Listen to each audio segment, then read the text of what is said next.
আলাইকুম বন্ধুরা, আজকে বাগানটা দেখে আমার মনটা ভরে গেল। তার কারণ কিছুক্ষণের মধ্যেই আপনাদের মাঝে শেয়ার করব। আশা করি আজকের ভিডিওটা আপনাদের অনেক ভালো লাগবে। আমি কিন্তু প্রায় গত এক সপ্তাহ পর আপনাদের মাঝে ভিডিও নিয়ে চলে এসেছি। এখন যে ভিডিওটা দেখতে পাচ্ছেন এটা গত পরশু দিনের ভিডিও। তো পরশু দিন কিন্তু মোটামুটি এই যে ফুলের গাছের আপডেট এই ছিল।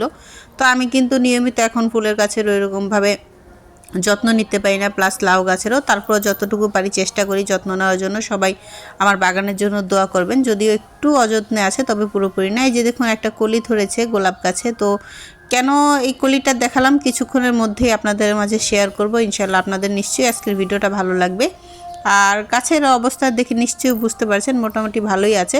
তেমন একটা বেশি একটা ভালো না, আবার অতটা খারাপও না। তবে আমি একটু অবাক হয়েছি আজকে যখন ছাদে উঠলাম। তো আমি কিন্তু পুরোই অবাক হয়েছি। কেন হয়েছি, এই যে আপনারা কলিটা দেখতে পাচ্ছেন, এটা গত পরশু দিনের ভিডিও। তো গোলাপ গাছ এগুলো মোটামুটি একটা একটা করেই ফুল। তো একটু মরাছে। তারপরও মাশাআল্লাহ আল্লাহ পাক যে আমাকে আর গাছগুলোকে বাঁচিয়ে রেখেছে, এটার জন্য আল্লাহর দরবারে লাখো কোটি শুকরিয়া। তার কারণ আমি কিন্তু নিয়মিত সার তো দূরে থাক, তো আমি কিন্তু পানিও দেওয়ার এখন সুযোগ পাচ্ছি না, যার কারণে কিন্তু গাছগুলো একটু অযত্নে আছে। তবে চেষ্টা করি যতটুকু যত্ন নেওয়া যায়, কারণ গাছেরও একটা জীবন আছে। এগুলোকে নিয়মিত যদি পানি না দিই তাহলে মারা যাবে, প্লাস অভিশাপ বলে কিছু কথা আছে। আসলে আমি লাখ অনেক বিশ্বাস করি, বা প্লাস মানুষ হয়তো বা অনেক কিছুই বলতে পারে আমি একটু আগের যুগের মানুষের মতো। তবে যাই বলুন না কেন, আজকে কিন্তু আমি বাগানে এসে পুরোপুরি অবাক হয়ে গেছি। আমার বাগানে এত ফুল ফুটেছে, যার কারণে কিন্তু আমি আলহামদুলিল্লাহ বলতে বাধ্য হয়েছি। কারণ এত সুন্দর সুন্দর ফুল আর একসাথে এতগুলো ফুল দেখে বাগানটা যেমন আজকে আমার ভরপুর আর হাসছে এরকমই লাগছিল। মাশাল্লাহ মাশাল্লাহ। আপনারা সবাই অবশ্যই মাশাল্লাহ বলে যাবেন কমেন্টে, যার যার আজকের বাগানটা অবশ্যই ভালো লেগেছে মাশাল্লাহ বলতে ভুলবেন না। আর এই যে বারবার যে কলিটা দেখিয়েছিলাম গোলাপ গাছে, তো দেখুন একটা কলি দেখিয়েছিলাম আর এখানে আমি 4টা গোলাপ উপহার পেয়েছি মাত্র একদিন পরে এসে। তো আপনারা ভাবতেই পারছেন আমার মনটা কত খুশি। আর যারা আমার মতো বাগান কিংবা ফুল ভালোবাসেন তাদের কাছে কিন্তু এটা পুরোপুরি সারপ্রাইজ। আরও একটা সারপ্রাইজ আছে, একটা না দুইটা। এই যে এখানে এই যে ফুল গাছটা যেটা সাদা ফুল ফুটতে, এটা দোলন চাপা নাকি আমি জানি না, এই গাছটাও কিন্তু নতুন করে হচ্ছে। এটা কিন্তু মারা গিয়েছিল। আর এই যে দুইটা গাছে কিন্তু নয়নতারা হয়েছে নতুন করে। তো মাশাআল্লাহ এইসব দৃশ্য দেখে কিন্তু আজকে আমার মনটা অনেক ভরে গেছে আর অনেক ভালো লেগেছে। আর তার মধ্যে কিন্তু আমি গাছের যত্ন নেওয়ার জন্য কিন্তু আমি অনেকে ঘ্যান প্যান করতে করতে কিন্তু আমার হাজব্যান্ডকে দিয়ে আজকে কিন্তু আমি সার আনিয়েই ফেলেছি। ইনশাল্লাহ সার দেওয়ার পর হয়তো বা আরও ভালো ফলন হতে পারে, সবাই দোয়া করবেন। আর এই যে মরাচে কিছু গাছ আমি এগুলো একটু ছিঁড়ে ফেলে দিচ্ছি, যার কারণে কিন্তু ভিতরে আরেকটা কলি হবে যেখান থেকে ফুল হবে। তো আসলে ফুল গাছ একটা থাকলে কিন্তু তার সাথে আরেকটা ফুল গাছ অবশ্যই ফ্রি থাকে, তাছাড়া না থাকলেও কিন্তু নতুন করে হয়, যার প্রমাণ আমি নিজেই। এই যে দেখুন ফুল গাছের পাশে এখানে আগাছা টাগাছা মিলে কিন্তু ভালোই গাছ। তো ফুল গাছের অনেক আপডেট দেখিয়েছি, এখন কিন্তু আমি লাউ গাছের আপডেট দেখাবো। মাশাআল্লাহ আমার লাউ গাছটা কিন্তু টালেই উঠে গেছে।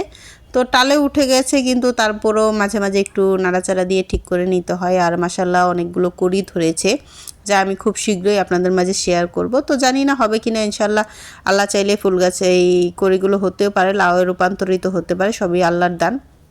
আর এখানে আল্লাহর একটা কারিশমা হচ্ছে, এই যে লাউ গাছটা যেখানে লাউ ধরেছে দেখুন, এই যে এটা কিন্তু মানে মাচায় ধরেনি, হয়তোবা মানে এটা সাপোর্ট পাবে না দেখে আল্লাহ পাক এর শিকড় দিয়েই, লাউ গাছের শিকড় দিয়েই গাছটাকে আল্লাহ কিন্তু আটকে রেখেছে। মানে ওই কথা আছে না, রাখে আল্লাহ মারেকে, ওইটাই আর কি।